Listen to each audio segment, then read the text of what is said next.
You're listening to Underestimated, the podcast that helps overwhelmed small business owners turn their size into their unfair advantage so they can grow without burning out. Now here's your host, Shawna Suckow. You're listening to Underestimated, the podcast for small businesses who want to create outsized impact by using their size as a strategic advantage. Now here's your host, Shawna Suckow.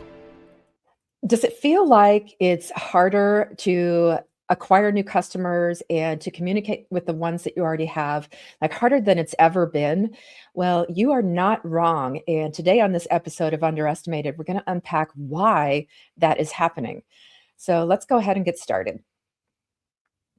So I study human behavior and consumer behavior and buyer behavior, as I mentioned in the first episode of Underestimated. And I can tell you that it seems like things are moving so quickly because they are. There has never been a period of quicker change as far as customer behavior goes than in the past 5 years. And it's only escalating. It's only getting faster.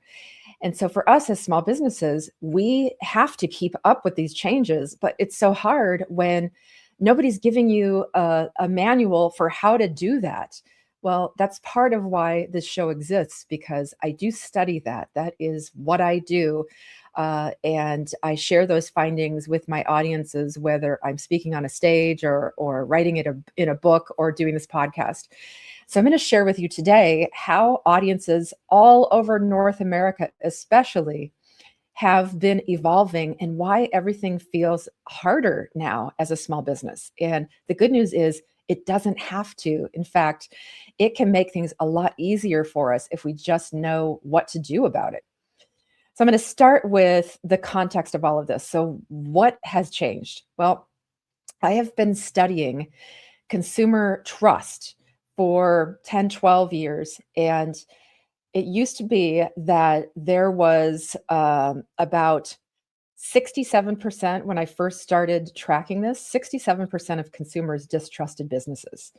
And so if we fast forward to today, I did a poll back in 2025 that just asked one simple question. Do you trust businesses more, less, or about the same as you did 10 years ago? What do you think the answer was?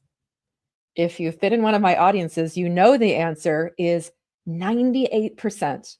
98% of consumers across North America distrust businesses more than they did just 10 years ago.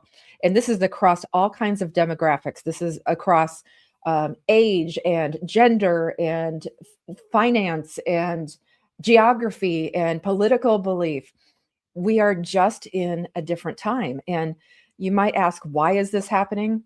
I could talk for an hour about it, but the short answer is this started during the Great Recession, 2008 to 2010, where a lot of businesses got bailed out while consumers were losing their homes, like literally losing their homes amidst this recession. And consumers started to get kind of a sour view toward businesses in general. And they weren't specific. It was just against all businesses. And so that trust crisis, those seeds they were planted years ago, and they are growing. So today we've got this challenge where 98% of our customers, before we even say a word, before they even see anything about us, know anything about us or what we stand for or who we serve, it's like they have their arms crossed and they're like, yeah, well, I don't believe you. They're just so skeptical. And the way I explain this is customers nowadays have what I call an internal BS meter. And we all have one. And it's on high alert all the time now. It's like you have to prove yourself more than ever before as a business, as a human, because they default to everything is BS. And that's sad, but that's the new reality that we find ourselves in. But that's the new reality. That's sad, but that's the new reality that we find ourselves in. So we've got this trust crisis going on. We've got this kind of baked in skepticism. And there's also on top of that, kind of this death march of professionalism as we used to know it. And I'll get into that a little bit later, but that really started escalating during COVID. And so I also I did another poll that was just a one question thing, again, just across all demographics. I just put it out there, anybody could answer. And I said, in one word, how are you feeling right now? And the results were staggering and a little depressing, if I'm honest, because in general, the most popular words were, I feel overwhelmed, I feel uncertain, I feel distrustful, I feel lonely.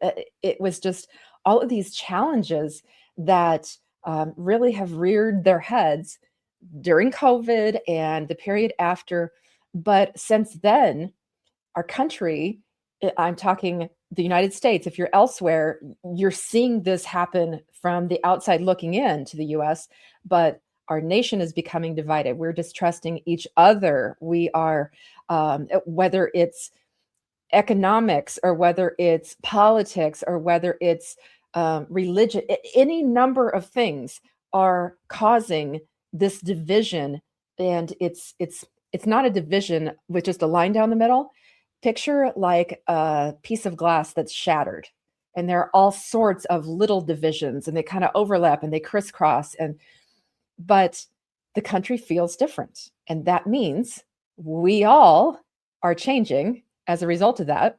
And it's kind of a chicken egg thing. Which came first? Did we change and now the country feels different, or did things in the country change and now we're reacting to it? Doesn't matter.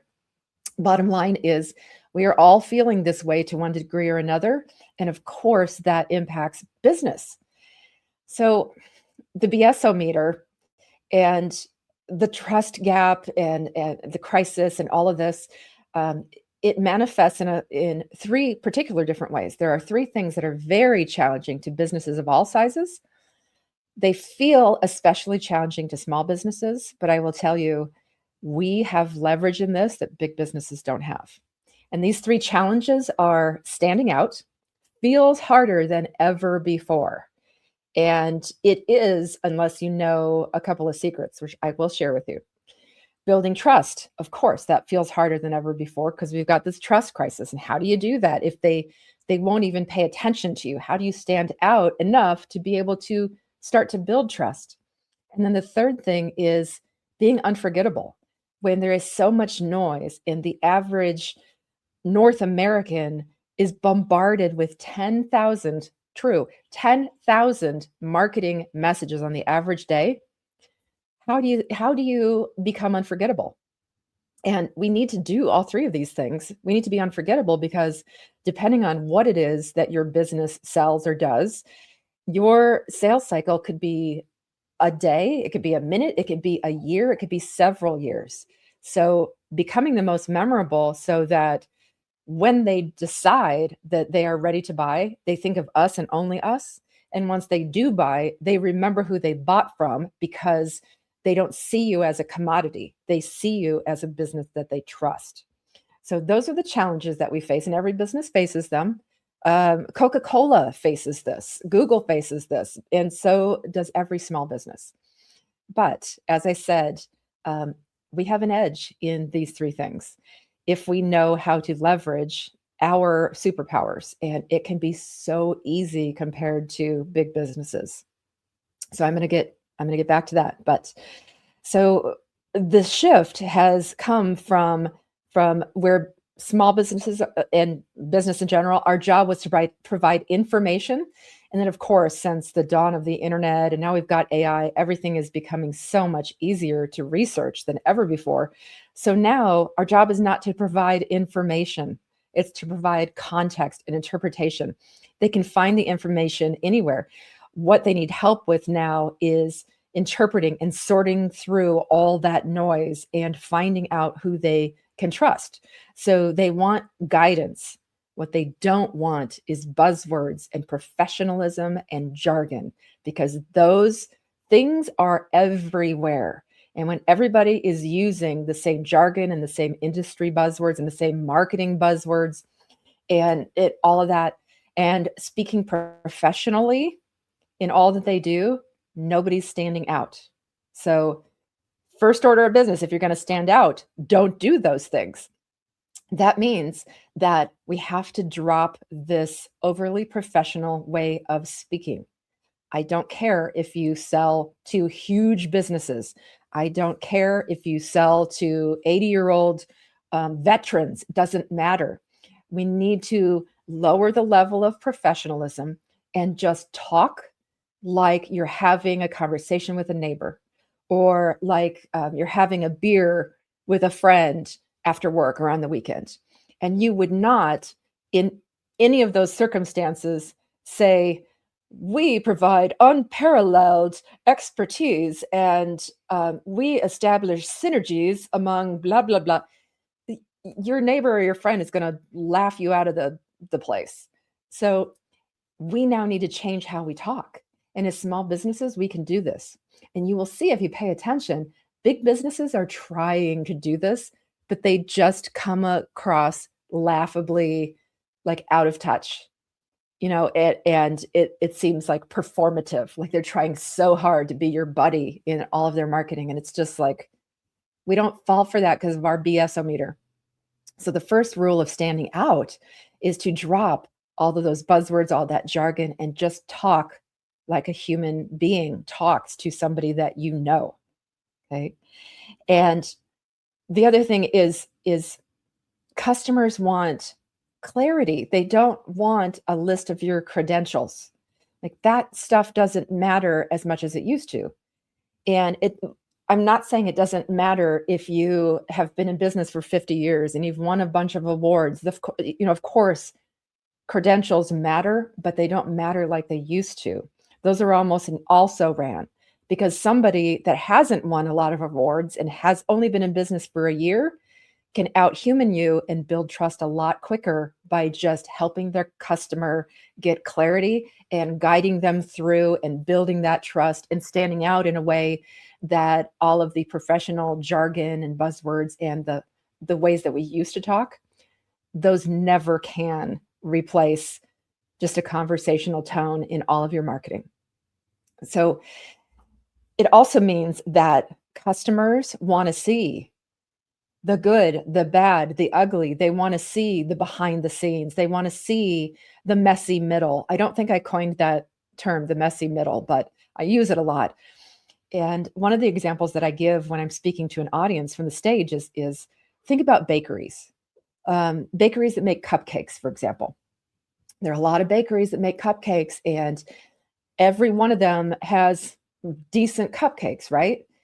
If your bakery only ever shows pictures of perfect, beautiful cupcakes, and it says like made with real ingredients, and these are the flavors, and these are the sizes, you're just giving facts. You're not giving context. You're not talking like a person would talk. Now, if I'm your neighbor and you're telling me about your favorite new bakery that you just discovered, how would you convey that to me as a neighbor? And how would you tell that to me without buzzwords, without professionalism, but with context and with emotion and in the form of a story? Because we don't talk to each other in features and benefits and accolades. And, you're not going to say, this bakery has been in business for 17 years and it is blah, blah, blah. You're not going to say that. You're going to say, oh my gosh, these were the best people. This bakery was so fun, or it was so different. And their cupcakes have this thing that these other cupcakes don't have at other bakeries. And you're going to be further influenced if you see something on social media where that bakery is showing you the messy middle. They're not just showing you the finished product. They're showing you the behind the scenes of the lugging of the flour, and maybe the time that the machine, the blender, like exploded and ingredients went everywhere and covered everybody. And they're all like, oh my gosh. And they're laughing about it. And they have to do everything all over again. Those are the types of things, that messy middle, that back of house, those insider things, not just always showing the perfection. Those are the types of things that help you stand out. They help you build trust, and they help make you unforgettable. So it's not just the perfection and the professionalism and the accolades and the features and the benefits. We want the stories. We want to know what went into the thing. And big corporations, and also most of your competitors, if you do research, they're still showing just the end product, and they're still listing all of their credentials, and they're still using all of the buzzwords. And so they're not talking about when things go wrong or a struggle that you recently had getting an ingredient or getting a product in. They're not talking about how frustrating it can be sometimes because you had to stay up till midnight and you missed your kids, play or whatever because you had orders to fill. These are the things that endear you to your customer as a small business. And Target and Coors, since I'm talking about beer, these huge businesses, they can't recreate that thing that you can do so easily. So customers want proof in the form of a story. They don't want a list of kind of ambivalence, all these buzzwords that run together. Like,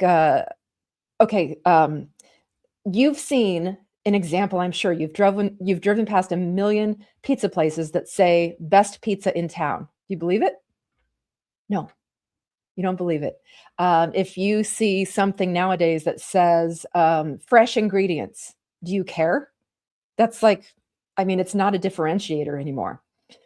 But if you see something on social media that shows maybe two guys spinning dough in the air and they're having a contest or something, and one of them, lands on his face, I'm just talking about capturing the real stories that happen at your business and conveying those in a human way.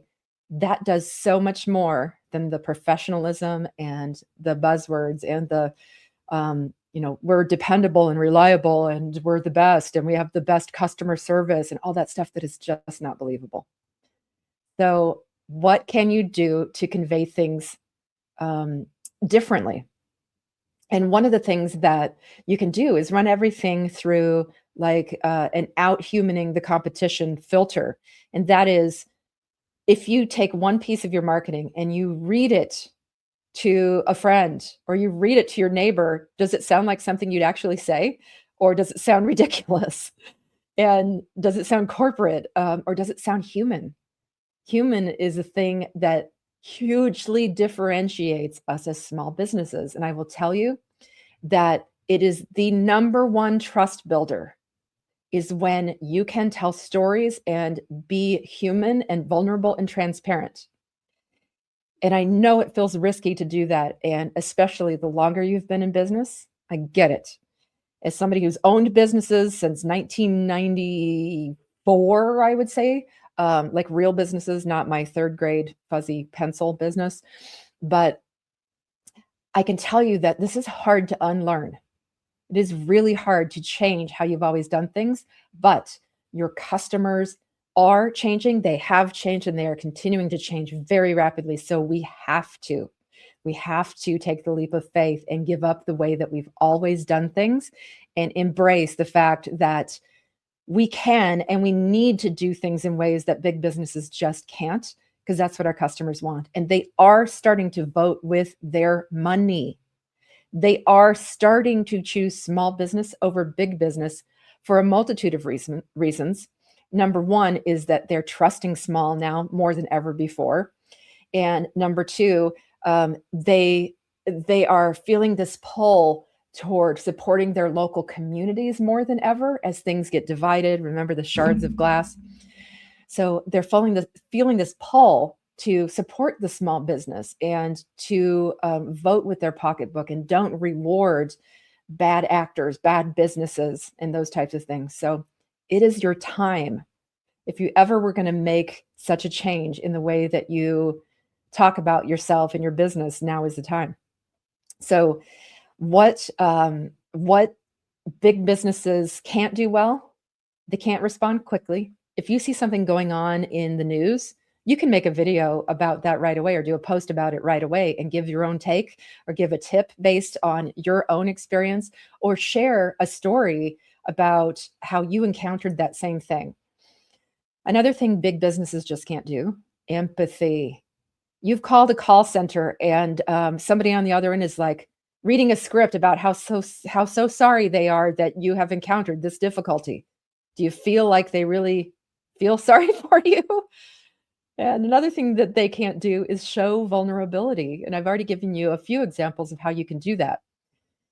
Stories and out-humaning and being transparent and less professional. These are all ways that you can leverage as a small business. These are superpowers that you have innately that you can leverage to stand out, to build trust, and to be completely unforgettable. So, as I said, these stories matter more than ever. They create memory. In fact, a recent statistic that I saw said that stories make you 22 times more memorable than facts. How cool is that? So, if you want to convey a fact, great, do that, but do it in the form of a story. It'll stick more. And lastly, when I talked about being vulnerable, customers pay attention to how you handle difficulties. Things are always going to go wrong. They go wrong with the biggest businesses in the world. It is just how you handle it that they are watching closer than ever today. And your trust is on the line. And if you handle it well, if you handle it quickly, if you handle a delay or a mistake or some confusion or anything like that quickly and vulnerably and honestly, and don't go radio silence, that's another way that you can build trust. And then you can tell stories about it later. So being relevant and being honest and being human and personable, these are all things that are going to endear us to today's rapidly changing customers. So instead of looking at your marketing through the lens of how does this make us look, change that and think about how does this come across? How does this make them feel about us? And that's just another way to kind of be sticky. So we're not out to persuade anybody anymore. We are out to reassure them and that we are human and we've got their back and we're here to interpret things for them and guide them and help them feel confident in choosing you. And that comes from trust. So your challenge this week, if you are up to it, pick one piece of your marketing and run it through the filter. Does it pass the neighbor test? Does it pass the beer with a friend test?